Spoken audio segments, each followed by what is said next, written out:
Oke, baik. Assalamualaikum warahmatullahi wabarakatuh. Saya Ina Marlina dengan NIM 211604069. Pada kesempatan kali ini saya akan memaparkan mengenai bagaimana cara kita mempersiapkan alat sebelum melakukan tindakan intubasi ETT. Oke, yang akan saya bahas di sini mengenai statik.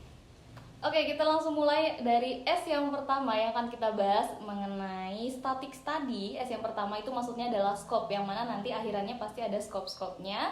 Alat yang pertama yang harus kita siapkan ada laringoskop. Oke, ini nanti laringoskop itu digunakan untuk melihat laring secara langsung. Nah, biasanya tujuannya itu untuk apa? Untuk mempermudah kita memasukkan selang ETT tadi ya, selang ETT-nya tentunya dengan baik dan benar. Nah, kemudian secara garis besar nih teman-teman bisa lihat sendiri untuk laringoskop ini terdiri dua bagian. Ada yang namanya handle atau sebagai gagangnya dan ada yang namanya blade atau bilahnya. Nanti blade ini ada dua macam juga, biasanya ada yang lengkung. Nah, yang lengkung ini dia itu blade yang Macintosh. Nah, kemudian yang satunya itu yang Miller. Oke, untuk ukurannya tersendiri nanti bisa disesuaikan. Tentunya untuk dewasa sedang biasa pakai nomor 3, dewasa kalau misalkan lebih besar lagi bisa pakai yang nomor 4, dan untuk anak biasa pakai nomor 2. Kalau bayi biasanya pakai yang nomor 1 atau yang lebih kecil. Nah, kita bahas selanjutnya untuk yang S berikutnya adalah stetoskop. Nah, kalau stetoskop kita coba cek. Oke, ini dia untuk yang stetoskop atau S yang kedua. Nah, stetoskop ini tentunya teman-teman sudah tidak asing lagi. Nah, bentukannya seperti ini. Untuk stetoskop tersendiri biasanya ini alat medis yang dipakai untuk mendengarkan suara ya, atau auskultasi baik jantung maupun pernapasan. Terdiri dari apa saja? Dari ada earpiece, ada diafragma, ada bell, dan tentunya ada tupingnya kayak gitu. Ini untuk yang stetoskop. Oke, next lagi kita ke yang bagian T. T di sini adalah maksudnya tube. Nah, tube di sini yang kita butuhkan atau yang harus kita siapkan adalah ETT ya. Ini ada atau nanti namanya endotracheal tube. Nah, ETT di sini dia kayak gini ya gambarannya seperti ini.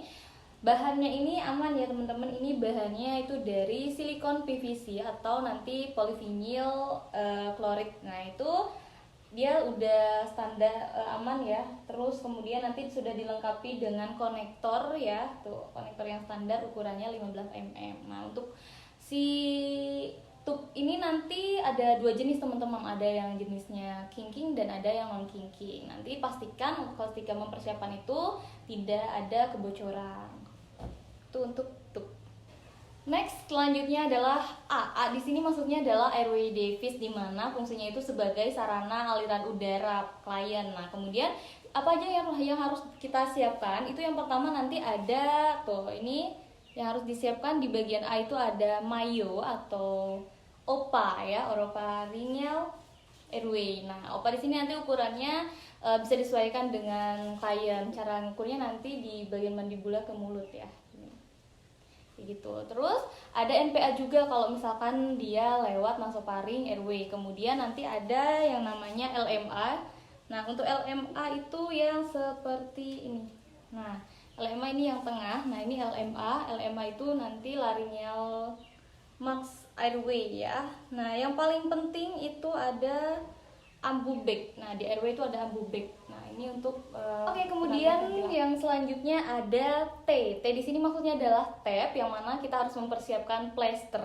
Tuh, kayak gini. Nanti plesternya itu tujuannya tentunya untuk memfiksasi agar si selang ETT itu tidak terdorong maupun tidak tergeser ya. Oke, kemudian tes sudah ada introducer. Kalau introducer ini nanti ada stilet ya, namanya stilet yang panjang seperti ini. Nah, untuk stilet tersendiri itu dia untuk mengatur kelengkungan ketika ETT masuk. Nah, selanjutnya ada si major forceps. Major forceps juga dia untuk memanipulasi ketika melalui ETT melalui nasofaring, itu nanti bisa memanipulasi melalui orofaring.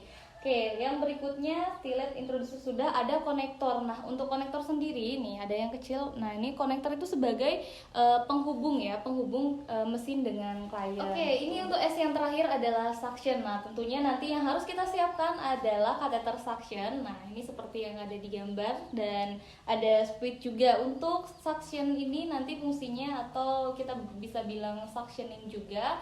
Nah, itu nanti untuk apa? Tujuannya untuk mengeluarkan secret klien yang tentunya nggak bisa mengeluarkan sendiri. Nah, kemudian ada speed, nanti disesuaikan sesuai ukuran juga untuk speed.